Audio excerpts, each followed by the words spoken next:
Hello everyone, welcome back to chemistry class. Today's class I am going to explain you chapter 5 water. In this chapter we will discuss about list some general facts about water, state the properties of water, uses of water, explain the concept of water cycle, water pollution, importance of water, definition of solid, solvent and solution. As you know that water is very important for our daily life. We can't imagine our life without water. As you know that 70% of earth's surface covered with water. Only 3% there will be land. So 70% of earth's surface is covered with water. About less than 1% of the water on the earth is suitable for our use. 97% of the total water present on the earth surface is salty water and 3% of fresh water. Most of the fresh water is frozen in the form of ice in the polar regions, mountains and glaciers. About 1/3 of the fresh water is found in the rivers, lakes, streams, etc., which can be directly used by plants and animals. That's why our earth is known as a blue planet. Water is very important for plants as well as animals. Without water, plants and animals cannot survive. Water is also known as a universal solvent. Water is a remarkable solvent and dissolve many substances to form solution.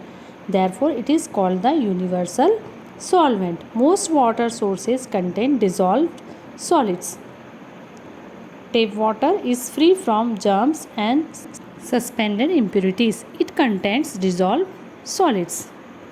Sources of water can be classified into two main categories: surface water and underground water.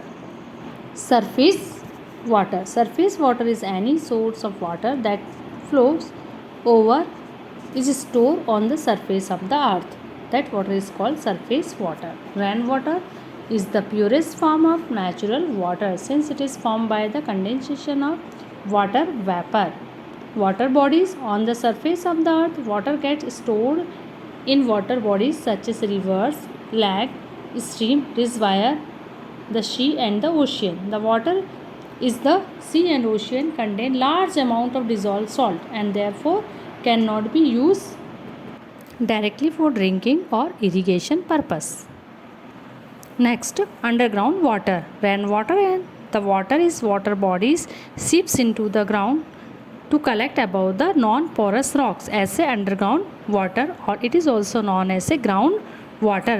Groundwater can be used for drinking and irrigation purposes by digging wells and tube wells. Groundwater also comes out of the surface at some places to form natural springs. Dear children, look this figure. This figure is showing that groundwater collects above the non-porous rocks.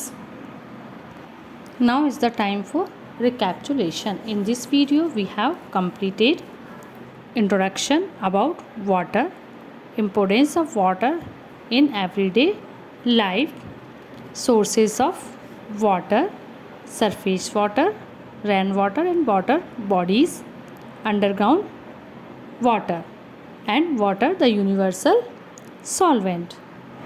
Now is the time for homework. Homework is very important for student life. So homework all of you complete on the time. This homework is think and answer. You think and write the answer. Seas and ocean play an important role in supplying water for our use. How? So you can explain seas and ocean play an important role in supplying water for our use. How? Next video we will continue this chapter from solution. Thank you.